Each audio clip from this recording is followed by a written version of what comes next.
ಎಲ್ರಿಗೂ ನಮಸ್ತೆ. One Karnataka YouTube ಚಾನಲ್ಗೆ ಸ್ವಾಗತ. ಇವತ್ತಿನ ವಿಡಿಯೋನ ನಾನು ನಿಮಗೆ ಟಿ ಡಿ ಎಸ್ ಬಗ್ಗೆ ನಾನು ತಿಳಿಸ್ಕೊಡ್ತೀನಿ. ತುಂಬ ಜನ ಕಮೆಂಟ್ ಮಾಡ್ತಿದ್ರು, sir T D S return ಬಗ್ಗೆ ಹೇಳಿ, ಪೇಮೆಂಟ್ ಬಗ್ಗೆ ಹೇಳಿ ಅಂತ. ಸೊ ಅದಕ್ಕಿಂತ ಮುಂಚೆ ನಾನು ಒಂದೊಂದು ಸೆಕ್ಷನ್ ಬಗ್ಗೆ ನಾನು ನಿಮಗೆ ತಿಳಿಸ್ಕೊಡ್ತಾ ಹೋಗ್ತೀನಿ. ಇವತ್ತಿನ ಈ ಟಾಪಿಕ್ ಬಂದು ತುಂಬ ಇಂಪಾರ್ಟೆಂಟು, 194I. ಓಕೆನಾ, ಇದು ತುಂಬ ಜನ ಇಂಟರ್ವ್ಯೂ ಕೂಡ ಕೇಳ್ತಾರೆ. ಇಂಟರ್ವ್ಯೂಗೆ ಪ್ರಿಪೇರ್ ಆಗೋರು ಕೂಡ ಈ ವಿಡಿಯೋನ ನೋಡ್ಬೋದು. ಓಕೆನಾ, T D S on rent section 194I ಅಂದರೆ ಸೆಕ್ಷನ್ 194 ಐಡಿಯಲ್ಲಿ ಬಾಡಿಗೆಗೆ ಟಿ ಡಿ ಎಸ್ ದರ ಅಂತ ಕೂಡ ಹೇಳ್ತಾರೆ. ಓಕೆನಾ, ಸೊ ಇವಾಗ ಪ್ರೆಸೆಂಟ್ ಇರೋದು ರೇಟ್ ಆಗಿರ್ಬೋದು, ನಾನು ಯಾವ ರೀತಿ ಡಿಡಕ್ಟ್ ಮಾಡಬೇಕು, ಯಾವ ರೀತಿ ಅಪ್ಲಿಕೇಬಲ್ ಆಗುತ್ತೆ ಎಲ್ಲದನ್ನು ನನ್ನ ವಿಡಿಯೋನಲ್ಲಿ ತಿಳಿಸ್ಕೊಡ್ತೀನಿ. ಇದೇ ರೀತಿ ಒಂದು ಹೆಚ್ಚಿನ ವಿಡಿಯೋಗಳಿಗಾಗಿ ನನ್ನ ಯೂಟ್ಯೂಬ್ ಚಾನಲ್ನ ಸಬ್ಸ್ಕ್ರೈಬ್ ಮಾಡಿ, ಇದೇ ರೀತಿ ಸಪೋರ್ಟ್ ಮಾಡ್ತಾ ಇರಿ. ಓಕೆನಾ, ಒಟ್ಟಾರೆ section 194I T D S on rent ಏನು ಹಾಗಂದ್ರೆ, section 194I of the income tax act requires tax deduction at source on payment made for the use of land, building, machinery or equipment under a lease, tenancy or similar arrangement ಅಂತ ಹೇಳ್ತಾರೆ. The TDS rate for rent payments is 10% for land and buildings. ಏನೆಲ್ಲ land and buildings, ಈಗ example ನಾನು ಯಾವುದೋ ಒಂದು ಬಿಲ್ಡಿಂಗಲ್ಲಿ ಬಾಡಿಗೆ ಅಂದರೆ ನಾನು 10% ಟಿ ಡಿ ಎಸ್ನ ಡಿಡಕ್ಟ್ ಮಾಡಿ ಪೇಮೆಂಟ್ ಮಾಡಬೇಕು. ಅದೇ ರೀತಿ ಪ್ಲಾಂಟ್ ಆ್ಯಂಡ್ ಮಷಿನರೀಸ್, ಇಕ್ವಿಪ್ಮೆಂಟ್ ಈ ಥರ ತಗೊಂಡ್ರೆ 2% ಅಪ್ಲಿಕೇಬಲ್ ಆಗುತ್ತೆ. ನಾನು ಅದನ್ನು ನಿಮಗೆ ಮುಂದೆ ಕೂಡ ತಿಳಿಸ್ತೀನಿ. ಓಕೆನಾ, so what is the T D S on rent ಅಂತ ನೋಡೋದಾದ್ರೆ ನಾನು ನಿಮಗೆ ಇಲ್ಲಿ ಬೈಫರ್ಕೇಶನ್ ಕೊಟ್ಟಿದ್ದೀನಿ. ಓಕೆನಾ, ಈಸಿ ಆಗಲಿ, ಅರ್ಥ ಆಗಲಿ ಅನ್ನೋ ಉದ್ದೇಶಕ್ಕೆ. The person not being an individual or HUF who is responsible for paying of rent is liable to deduct tax at source. ಓಕೆನಾ, ಅವರು ಇಂಡಿವಿಜುವಲ್ ಅಥವಾ HUF. ಓಕೆನಾ, so not being a individual or HUF ಅಂದರೆ who is responsible for paying, ಯಾರು ಬಾಡಿಗೆ ಇರ್ತಾರೆ. ಓಕೆನಾ, ಅವರು. ಇನ್ನೊಂದು ಥ್ರೆಶೋಲ್ಡ್ ಲಿಮಿಟ್ ಏನಾಗಿದೆ, ವರ್ಷಕ್ಕೆ 2,40,000 ಅಂದರೆ ಈಗ ಎಕ್ಸಾಂಪಲ್ ಯಾವುದೋ ಒಂದು 5,000 ಬಾಡಿಗೆ ಇದೆ. ಓಕೆನಾ, ಯಾವುದೋ ಒಂದು ಚಿಕ್ಕ ಆಫೀಸು. ಸೊ ನೀವು ರೆಂಟ್ನ ಡಿಡಕ್ಟ್ ಮಾಡೋ ಅವಶ್ಯಕತೆ ಇಲ್ಲ, ಯಾಕಂದರೆ 5,000 ಅಂದರೆ ನಿಮಗೆ ಲಿಮಿಟು ದಾಟಲ್ಲ. ಓಕೆನಾ, ಸೊ 2,40,000 ಇಯರ್ಲಿ. ಓಕೆನಾ, ನಿಮಗೆ ಒಂದು ಅಂದರೆ ತಿಂಗಳಿಗೆ 50,000 ಅಂದರೆ 30,000, 25,000 ರೆಂಟ್ ಅಂದರೆ ನಿಮಗೆ ಒಂದು ವರ್ಷಕ್ಕೆ ದಾಟಿತ್ತು. ಸೊ ನೀವು ಅವಾಗ ಟಿ ಡಿ ಎಸ್ ಡಿಡಕ್ಟ್ ಮಾಡಬೇಕು. ಓಕೆನಾ, ಮೊದಲದು ಥ್ರೆಶೋಲ್ಡ್ ಲಿಮಿಟು 1,80,000 ಇತ್ತು. ಸೊ ಈ ರೀತಿ ಟಿ ಡಿ ಎಸ್ ಬರ್ತಾ ಹೋಗುತ್ತೆ. ಓಕೆನಾ, ನಿಮಗೆ ಹೇಳ್ತಾ ಹೋಗ್ತೀನಿ. ಓಕೆನಾ, see what is the reason for the introduction of T D S under section 194I. ಯಾಕೆ ಇದನ್ನು ಇಂಟ್ರೊಡ್ಯೂಸ್ ಮಾಡಿದ್ರು ಅಂದರೆ, the finance act 1994 inserted the section 194I. ಓಕೆನಾ, ಈ ರೆಂಟ್ ಏನಿದೆ, T D S on rent regarding deduction of the tax while paying rent. ನಾವು ಯಾವಾಗ ರೆಂಟ್ನ ಪೇಮೆಂಟ್ ಮಾಡ್ತೀವಿ ಆವಾಗ ನಾವು ಟಿ ಡಿ ಎಸ್ನ ಡಿಡಕ್ಟ್ ಮಾಡಿ ಪೇಮೆಂಟ್ ಮಾಡ್ತೀವಿ. ಎಕ್ಸಾಂಪಲ್ ಯಾವ ರೀತಿ, ಇವಾಗ ನಾನೇ ಎಕ್ಸಾಂಪಲ್, ನಿಮ್ಮದೊಂದು ಬಿಲ್ಡಿಂಗ್, ನಾನು ನಿಮ್ಮ ಬಿಲ್ಡಿಂಗಲ್ಲಿ ಬಾಡಿಗೆ ಇದ್ದೀನಿ. ಓಕೆನಾ, ಬಾಡಿಗೆ ಬಂದು 1 ಲಕ್ಷ ಒಂದು ತಿಂಗಳಿಗೆ, ಅಂದರೆ 1 ಲಕ್ಷ ರೂಪಾಯಿ ರೆಂಟು ಒಂದು ತಿಂಗಳಿಗೆ ಅಂತ ಅಂದ್ಕೊಳ್ಳಿ. ನಿಮಗೆ ನಾನು ಎಷ್ಟು ಕೊಡಬೇಕು ಪ್ರತಿ ತಿಂಗಳು? ಸೊ ನೀವೇನು ಹೇಳ್ತೀರಾ, ನಂಗೆ 1 ಲಕ್ಷ ರೆಂಟ್ ಕೊಡಿ ಅಂತ ಕೇಳ್ತೀರಾ. ಬಟ್ ಇಲ್ಲಿ ಯಾವಾಗ ಟಿ ಡಿ ಎಸ್ ಅಪ್ಲಿಕೇಬಲ್ ಆಗುತ್ತೆ, ನಾನು ನಿಮಗೆ 10% ಟಿ ಡಿ ಎಸ್ನ ಡಿಡಕ್ಟ್ ಮಾಡಿ ಇನ್ನು ಉಳಿದಿರೋ ಅಮೌಂಟ್ ಅಂದರೆ 90,000 ಅದನ್ನು ನಾನು ನಿಮ್ಮ ಅಕೌಂಟ್ಗೆ ಹಾಕ್ತೀನಿ. ಕರೆಕ್ಟ್ ಅಲ್ವಾ? ಸೊ ಉಳಿದಿರೋ 10,000 ನಾನು ಟಿ ಡಿ ಎಸ್ ಅಂದರೆ ನಾನು ಗೌರ್ಮೆಂಟ್ಗೆ ಪೇಮೆಂಟ್ ಮಾಡಿ ಕ್ವಾರ್ಟರ್ಲಿ ರಿಟರ್ನ್ ವೈಸಲ್ಲಿ ನಾನು ಅದನ್ನು ನಿಮ್ಮ ಪ್ಯಾನ್ಗೆ ಅಂದರೆ ನಿಮ್ಮ 26A ಅಲ್ಲಿ ರಿಫ್ಲೆಕ್ಟ್ ಆಗೋ ಥರ ಅದನ್ನು ಪ್ರೋಸೆಸ್ ಮಾಡ್ತೀವಿ. ಓಕೆನಾ, ನಿಮ್ಗೆ ಏನಾದರೂ ಟಿ ಡಿ ಎಸ್ ಪೇಮೆಂಟ್ ಬಗ್ಗೆ ವಿಡಿಯೋ ಬೇಕು ಅಥವಾ ಟಿ ಡಿ ಎಸ್ ರಿಟರ್ನ್ ಬಗ್ಗೆ ವಿಡಿಯೋ ಬೇಕು ಅಂದರೆ ನನಗೆ ಕಮೆಂಟ್ ಮಾಡಿ, ನಾನು ನಿಮಗೆ ತಿಳಿಸ್ಕೊಡ್ತೀನಿ. ಓಕೆನಾ, the government introduced the provision to cover income by way of rent under tax deduction at source. ಇನ್ನೊಂದೇನಾಯಿತು, ಇಲ್ಲಿ ನೀವು ಟಿ ಡಿ ಎಸ್ನ ಡಿಡಕ್ಟ್ ಮಾಡಿ ನೀವು ಗೌರ್ಮೆಂಟ್ಗೆ ಪೇಮೆಂಟ್ ಮಾಡಿ ರಿಟರ್ನ್ ಮಾಡ್ತೀರಾ. ಕರೆಕ್ಟ್ ಅಲ್ವಾ? ಸೊ ಅಲ್ಲೇನಾಯಿತು, ನಾನು ಟಿ ಡಿ ಎಸ್ನ ಡಿಡಕ್ಟ್ ಮಾಡಿ 10,000 ನಿಮ್ಮ ನೀವು ನನಗೆ ಪ್ಯಾನ್ ಕೊಡಬೇಕಾಗುತ್ತೆ. ಆ ಪ್ಯಾನ್ಗೆ ಮೆನ್ಷನ್ ಮಾಡಿ, ಸೊ 1 ಲಕ್ಷ ನನ್ನ ಟ್ಯಾಕ್ಸಬಲ್ಲು, 10,000 ನಾನು ಡಿಡಕ್ಟ್ ಮಾಡಿದ್ದೀನಿ 10% ಅಂತ ನಾನು ರಿಟರ್ನ್ ಮಾಡ್ತೀನಿ. ಸೊ ನಾನೇನು ಮಾಡಿದೆ, ನಾನು ನಿಮ್ಮನ್ನು ಗೌರ್ಮೆಂಟ್ಗೆ ತೋರಿಸ್ದೆ. ಇವರ ಟರ್ನ್ ಓವರ್ ಎಷ್ಟಿದೆ, 1 ಲಕ್ಷ ಒಂದು ತಿಂಗಳಿಗೆ, 12 ಲಕ್ಷ ವರ್ಷಕ್ಕೆ ಟರ್ನ್ ಓವರ್ ಇದೆ. ಸೊ ನಿಮ್ಮ ಇನ್ಕಮ್ ಏನಾಯಿತು, ಗೌರ್ಮೆಂಟ್ಗೆ ಈಸಿಯಾಗಿ ಸಿಕ್ತು. ಸೊ ಈ ಒಂದು ಇನ್ಕಮ್ನ ಫೈಂಡ್ ಮಾಡೋದಕ್ಕೋಸ್ಕರನೇ ಈ ಟಿ ಡಿ ಎಸ್ನ ಇಂಟ್ರೊಡ್ಯೂಸ್ ಮಾಡಿದ್ರು. ಟಿ ಡಿ ಎಸ್ ರೆಂಟ್ ಏನಾಯಿತು, ಗೌರ್ಮೆಂಟು ನಿಮ್ಮನ್ನು ತುಂಬ ಈಸಿಯಾಗಿ ಟ್ರ್ಯಾಕ್ ಮಾಡಿದ್ರು. ಇನ್ ಕೇಸ್ ನೀವು ನನಗೆ ಟಿ ಡಿ ಎಸ್ ತೋರಿಸ್ಬೇಡಿ, ಟಿ ಡಿ ಎಸ್ ಡಿಡಕ್ಟ್ ಮಾಡಿ ಅಂದರೆ ಆಗಲ್ಲ. ಬಿಕಾಸ್ ಆ ಥ್ರೆಶೋಲ್ಡ್ ಲಿಮಿಟ್ ನಾನು ತೋರಿಸಿಲ್ಲ ಅಂದ್ರೂ ಪ್ರಾಬ್ಲಮ್ಮು. ಓಕೆನಾ, ಸೊ ಅವಾಗ ಏನಾಗುತ್ತೆ, ಪೆನಾಲ್ಟಿಗಳು, ಇಂಟ್ರೆಸ್ಟ್ನ ಕಟ್ಟಬೇಕಾಗತ್ತೆ ಏನಾದರೂ. ಸೊ ಫರ್ದರ್ ಅವ್ರಿಗೆ ನೀವೇನಾದರೂ ಸಿಕ್ಕಿದ್ರೆ. ಸೊ ಆ ರೀತಿ ಯಾರೂ ಮಾಡಲ್ಲ. ಸೊ ಕಂಪ್ಲೀಟಾಗಿ ನೀವು ಅಕೌಂಟ್ನ ಕ್ಲಿಯರ್ ಕಟ್ಟಾಗಿ ಮೇಂಟೈನ್ ಮಾಡ್ತೀರಾ ಅಂದರೆ ಎಲ್ಲ ಟಿ ಡಿ ಎಸ್ನ ಡಿಡಕ್ಟ್ ಮಾಡಲೇಬೇಕಾಗತ್ತೆ. ಓಕೆನಾ, ಇದು concept. Condition for TDS on rent. ಏನು conditions?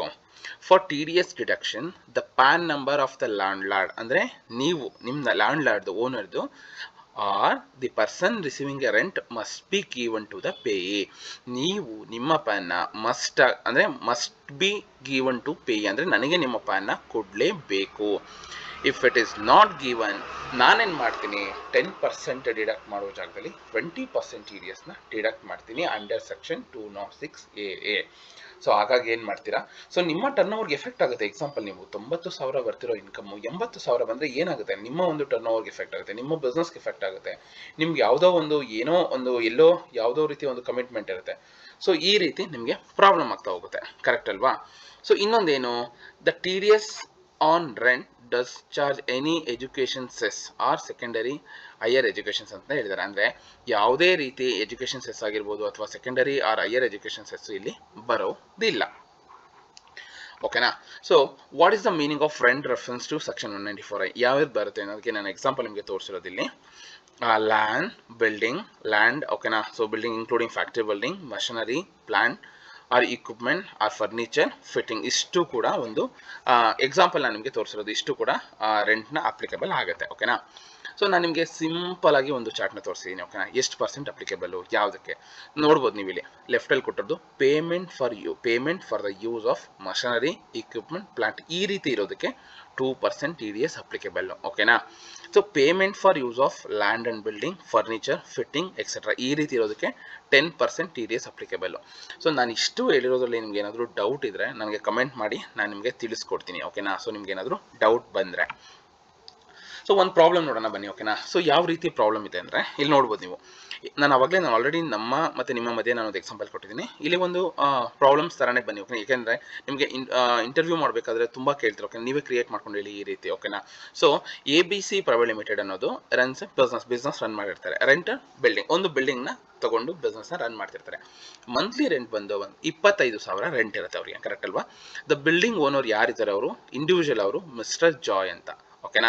So as per section 195I, company paying rent above 2.4 lakh, correct ಅಲ್ವಾ? 25,000 ಇಂಟು 12 ಎಷ್ಟಾಯಿತು? 3 ಲಕ್ಷ ಆಯಿತು. ಅಂದರೆ ನೀವು ಆ ಲಿಮಿಟ್ ಏನಿದೆ, ಓಕೆನಾ, ಆ ಲಿಮಿಟ್ನ ನೀವು ಕ್ರಾಸ್ ಮಾಡಿದ್ದೀರಾ. ಸೊ ಹಾಗಾಗಿ ಏನು ಮಾಡಬೇಕಾಗುತ್ತೆ, ನೀವು TDSನ ಡಿಡಕ್ಟ್ ಮಾಡಬೇಕಾಗುತ್ತೆ ಮಿಸ್ಟರ್ ಜಾಯ್ ಕೊಡಬೇಕಾದ್ರೆ.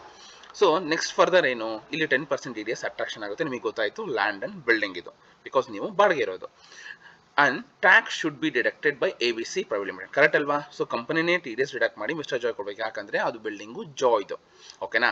So in this example ABC private limited is A paying rent which is the source of income mister Joy. ನಾನೇನು ಮಾಡಿದೆ, ಅವ್ರದ್ದು ಇನ್ಕಮ್ ಅದು ಅಲ್ವಾ ಜಾಯ್ಗೆ. ಸೊ ನಾನು TDSನ ಡಿಡಕ್ಟ್ ಮಾಡಿ ಈಗ ನಾನು ಗೌರ್ಮೆಂಟ್ಗೆ ಪೇಮೆಂಟ್ ಮಾಡಿ. ಓಕೆನಾ? ಸೊ ಎಕ್ಸಾಂಪಲ್ ಏನಂದರೆ, ಜನವರಿ ಬಂತು ಏನು ಟ್ರಾನ್ಸಾಕ್ಷನ್ ಇದೆ, ಆ TDSನ ನೀವು ಫೆಬ್ರವರಿ 7th ಒಳಗೆ ಮಾಡಬೇಕು. ಫೆಬ್ರವರಿ ಇರೋದನ್ನ ಮಾರ್ಚ್ 7th ಅಲ್ಲಿ ಮಾಡಬೇಕು. ಮಾರ್ಚ್ ಇರೋದನ್ನ ಏಪ್ರಿಲ್ 7th ಮಾಡಬೇಕು. ಬಟ್ ನಿಮಗೆ ಅಲ್ಲಿ ನಿಮಗೆ ಟೈಮ್ ಕೊಡ್ತಾರೆ. ಓಕೆನಾ? ಇಯರ್ ಎಂಡ್ ಆಗಿರೋದ್ರಿಂದ ಏಪ್ರಿಲ್ 30th ಕೊಡ್ತಾರೆ. ಸೊ ಅದೇ ರೀತಿ ಈಗ ಎಕ್ಸಾಂಪಲ್ ಕ್ವಾರ್ಟರ್ ವೈಸಲ್ಲಿ ಏಪ್ರಿಲ್, ಮೇ, ಜೂನ್, ಜುಲೈ ಒಳಗೆ ನೀವು TDS ರಿಟರ್ನ್ ಮಾಡಬೇಕಾಗುತ್ತೆ. ನಿಮ್ಗೆ ಯಾರಾದರೂ TDS ರಿಟರ್ನ್ ಕಾನ್ಸೆಪ್ಟ್ ಗೊತ್ತಿಲ್ಲ, ಅದ್ರ ಬಗ್ಗೆ ಬೇಕು ಅಂದರೆ ಹೇಳಿ, ನಾನು ಅದನ್ನು ಕೂಡ ವಿಡಿಯೋ ಮಾಡಿ ನಾನು ನಿಮಗೆ ತಿಳಿಸ್ಕೊಡ್ತೀನಿ. ಓಕೆನಾ? ಸೊ ಇಲ್ಲೇನಾಯಿತು ಈ ಕೇಸಲ್ಲಿ, ಸೊ ಇಲ್ಲಿ 12 ತಿಂಗಳು 25,000 ರೆಂಟು, ಸೊ 30,000 ಕ್ರಾಸ್ ಆಗಿರೋದು ನಾನು ಡಿಡಕ್ಟ್ ಮಾಡಲೇಬೇಕು 10%. ಇನ್ ಕೇಸ್ ಜಾಯ್ ನಾನು ಪ್ಯಾನ್ ಕೊಡಲ್ಲ ಅಂತ ಹೇಳಿದ್ರೆ ನಾನು ಏನು ಮಾಡಬೇಕಾಗುತ್ತೆ, 20% TDSನ ಡಿಡಕ್ಟ್ ಮಾಡಬೇಕು. ಅವರು ಮಸ್ಟ್ ಬಿ ಪ್ರೊವೈಡ್, ಓಕೆನಾ, ಟು ಪೇ ಅಂತ ಹೇಳಿದ್ದಾರೆ. ಬಟ್ ಕೊಡಲಿಲ್ಲ ಅನ್ನೋ ಒಂದು ಕೇಸಸಲ್ಲಿ ನಾನು 20% TDS ಡಿಡಕ್ಟ್ ಮಾಡೋ ಒಂದು ರೈಟ್ ಕೂಡ ನಿಮಗೆ ಇರುತ್ತೆ, ರೈಟ್ಸ್. ಓಕೆನಾ? ಸೊ ಈ ಪ್ರಾಬ್ಲಮ್ ನಿಮಗೆ ಅರ್ಥ ಆಗಿದೆ ಅಂತ ಅನ್ಕೊತೀನಿ. ಏನಾದರೂ ಡೌಟ್ ಇದೆ ನೀವು ಕಮೆಂಟ್ ಮುಖಾಂತರ ತಿಳಿಸಿ. ಇನ್ನೊಂದು, no deduction or deduction at lower rate under section 187 ಅಂತ ಹೇಳ್ತಾರೆ. ಇದು ಒಂದು ಸರ್ಟಿಫಿಕೇಟು. ಸೊ ಯಾವುದೋ ಒಂದು ಬಿಸ್ನೆಸ್ SEZ ಡಿನೋಟಲ್ ಇದೆ, ಅಥವಾ ಯಾವುದೋ ಒಂದು ಏನೋ ಒಂದು ಟರ್ನ್ ಓವರ್ ಇದೆ, ನೀವೇನು ಮಾಡಬೇಕು, ಅಂಡರ್ ಅಪ್ಲೈ ಫಾರ್ಮ್ 13 ಅಪ್ಲೈ ಮಾಡಿ ಅಸೆಸಿಂಗ್ ಆಫೀಸರ್ ಹತ್ರ lower deduction or no deduction of tax source ಅನ್ನೋ ಸರ್ಟಿಫಿಕೇಟ್ನ ನೀವೇನಾದ್ರು ತಗೊಂಡ್ರೆ ಅದನ್ನ ನೀವು ಯಾರ ಜೊತೆ ಎಲ್ಲ ಬಿಸ್ನೆಸ್ ಮಾಡ್ತೀರಾ, ಎಕ್ಸಾಂಪಲ್ ನೀವು ನನಗೆ ವೆಂಡರ್, ನೀವು ನನಗೆ ಪ್ರೊವೈಡ್ ಮಾಡಬೇಕು. ಸೊ ಏನಂತ, ಸೊ ನೀವು ನನ್ನ ಕಂಪನಿಗೆ TDSನ ಡಿಡಕ್ಟ್ ಮಾಡಬೇಡಿ, ನನ್ನ ಹತ್ರ ಲೋವರ್ ಸರ್ಟಿಫಿಕೇಟ್ ಇದೆ ಅಥವಾ ನೋ ಡಿಡಕ್ಷನ್ ಸರ್ಟಿಫಿಕೇಟ್ ಇದೆ ಅಂತ ನೀವು ಅದನ್ನು ಪ್ರೊವೈಡ್ ಮಾಡಬೇಕು. ನಾನು ಬೇಸ್ಡ್ ಆನ್ ಅಸೆಸಿಂಗ್ ಆಫೀಸರ್ ಏನು ಕೊಟ್ಟಿರ್ತಾರೆ ಆ ಸರ್ಟಿಫಿಕೇಟ್ ಮೇಲೆ ಈಗ 10% ಮಾಡೋ ಕಡೆ ಒಂದು ರೇಟ್ ಕೊಟ್ಟಿರ್ತಾರೆ, 0.10, 1% ಆರ್ 1.25 ಈ ರೀತಿ. ಅಥವಾ ಡಿಡಕ್ಷನ್ ಮಾಡಲೇಬೇಡಿ, ಅಥವಾ ಅಂದರೆ ಹೇಳಿದ್ನಲ್ಲ ನೋ ಡಿಡಕ್ಷನ್ ಸರ್ಟಿಫಿಕೇಟ್ ಕೂಡ ಕೊಟ್ಟಿರ್ತಾರೆ. ಆ ಬೇಸ್ ಮೇಲೆ ನಾನು TDSನ ಡಿಡಕ್ಟ್ ಮಾಡಲ್ಲ. ಬಟ್ ಇದು ಯಾವಾಗ ಅಪ್ಲಿಕೇಬಲ್ ಅಂದರೆ ಫಾರ್ಮ್ 13 ಅಂದರೆ ಅಸೆಸಿಂಗ್ ಆಫೀಸರು ಫಾರ್ಮ್ ಎ ಅಂದರೆ ಸೆಕ್ಷನ್ 197 ಪ್ರಕಾರ ನಿಮಗೆ ಆ ಸರ್ಟಿಫಿಕೇಟ್ ಕೊಟ್ಟಿದ್ರೆ ನೀವು ಅದನ್ನು ನಮಗೆ ಪ್ರೊವೈಡ್ ಮಾಡಿದರೆ ನಾನು TDS ಡಿಡಕ್ಟ್ ಮಾಡಲ್ಲ. ಸೊ ನೀವು ಕೂಡ ಇನ್ಫಾರ್ಮ್ ಮಾಡಬೇಕು, ನಾವು ಸರ್ಟಿಫಿಕೇಟ್ನ ತೊಗೊಂಡಿದ್ದೀವಿ, TDSನ ಡಿಡಕ್ಟ್ ಮಾಡಬೇಡಿ ಅಂತ. ಸೊ ಆ ಒಂದು ಸಂದರ್ಭದಲ್ಲಿ ಏನಾಗುತ್ತೆ, ನಿಮಗೆ TDS ಡಿಡಕ್ಟ್ ಮಾಡಲ್ಲ. ಅಂದರೆ ಆಸ್ ಪರ್ ಸರ್ಟಿಫಿಕೇಟ್ ಮಾಡ್ತಾರೆ, ಅಥವಾ ನೋ ಡಿಡಕ್ಷನ್ ಸರ್ಟಿಫಿಕೇಟ್ ಇದ್ದರೆ TDSನ ಡಿಡಕ್ಟ್ ಮಾಡಲ್ಲ. ಓಕೆನಾ? ಇದ್ರ ಬಗ್ಗೆ ನಿಮ್ಗೆ ಏನಾದರೂ ಡೌಟ್ ಇದ್ದರೆ ಅದನ್ನು ಕೂಡ ಕೇಳ್ಬೋದು. ಇನ್ನು ಕಾನ್ಸಿಕ್ವೆನ್ಸಸ್ ನೋಡೋದಾದ್ರೆ ಏನು ಪ್ರಾಬ್ಲಮ್ ಆಗುತ್ತೆ ಇನ್ ಕೇಸ್ ನಾನ್ ಡಿಡಕ್ಷನ್ ಅಥವಾ ನಾನ್ ಪೇಮೆಂಟ್ ಮಾಡಿದ್ರೆ, ಯಾವ ರೀತಿ ಪ್ರಾಬ್ಲಮ್ ಆಗುತ್ತೆ ಅನ್ನೋದಕ್ಕೆ ಎಕ್ಸಾಂಪಲ್, TDS ನಾಟ್ ಡಿಡಕ್ಟೆಡ್. ನೀವು TDSನೇ ಡಿಡಕ್ಟ್ ಮಾಡಲಿಲ್ಲ, ಏನಾಗುತ್ತೆ? Pay interest 1% per month from the date when tax deductible till the date when tax deducted. ಅಂದರೆ ನೀವು ಡಿಡಕ್ಟ್ ಮಾಡಬೇಕಾಗಿರೋದ್ರಿಂದ ಮಾಡೋವರೆಗೂ ಇಂಟ್ರೆಸ್ಟ್ನ ಕಟ್ಟಬೇಕಾಗುತ್ತೆ 1%. ಇನ್ ಕೇಸ್ TDSನ ಪೇಮೆಂಟ್ ಮಾಡಿರ್ತೀರಾ ಬಟ್ ನಾಟ್ ಡೆಪಾಸಿಟೆಡ್, ಅಂದರೆ ನೀವೇನು ಮಾಡ್ತೀರಾ, TDSನ ಡಿಡಕ್ಟ್ ಮಾಡಿರ್ತೀರಾ, ಓಕೆನಾ, ಚಲನ್ನು ಕಟ್ಬಿಟ್ಟಿರ್ತೀರಾ ಗೌರ್ಮೆಂಟ್ಗೆ, ಬಟ್ ರಿಟರ್ನ್ ಮಾಡಿರಲ್ಲ. ಸೊ ಆ ಸಂದರ್ಭದಲ್ಲಿ ಏನು ಕೇಸು, ನೀವು ಪೇಮೆಂಟ್ ಮಾಡಿರೋದನ್ನ ರಿವೈಸ್ ರಿಟರ್ನ್ ಅಲ್ಲಿ ತೋರಿಸ್ಕೋಬಹುದು. But in case TDS deduct ಮಾಡಿರ್ತೀರಾ, ಅಂದ್ರೆ ಏನು, ನಾನು ನಿಮಗೆ 1 ಲಕ್ಷ ರೆಂಟು 10,000 ಕೊಡ್ಬೇಕು, ಡಿಡಕ್ಟ್ ಮಾಡಿರ್ತೀನಿ, ಬಟ್ ನಾನು ಪೇಮೆಂಟು ಮಾಡಿರಲ್ಲ, ಡೆಪಾಸಿಟೇ ಮಾಡಿರಲ್ಲ ಗೌರ್ಮೆಂಟ್ಗೆ. ಓಕೆನಾ? ಸೊ ಆ ತಿಂಗಳಲ್ಲಿ ಏನಿತ್ತು ಲಯಬಿಲಿಟಿ 10,000 ಇತ್ತು, ನಿಮ್ಮ 10,000 ಬಿಟ್ಟು ಬೇರೆ ಯಾವುದೋ 10,000 ಇತ್ತು, ಅದನ್ನು ಮಾತ್ರ ನಾನು ಡೆಪಾಸಿಟ್ ಮಾಡಿದ್ದೀನಿ, ನಿಮ್ಮ 10,000 ನಾನು TDS ಡಿಡಕ್ಟ್ ಮಾಡೇ ಇಲ್ಲ. ಸೊ ಅವಾಗ ಏನಾಗುತ್ತೆ, ನಿಮಗೆ ಫ್ಯೂಚರಲ್ಲಿ ನಾನು TDSನ ತೋರಿಸ್ಬೇಕು ಅಂದರೆ ನನ್ನ ಹತ್ರ ಆ ಎಕ್ಸಾಂಪಲ್ ಜನವರಿ ಮಂತಲ್ಲೇ ನಾನು ಫೆಬ್ರವರಿ 7 ಒಳಗೆ ಪೇಮೆಂಟ್ ಆಗಿದ್ರೆ ನಿಮಗೆ ನಾನು ತೋರಿಸ್ಬೋದು.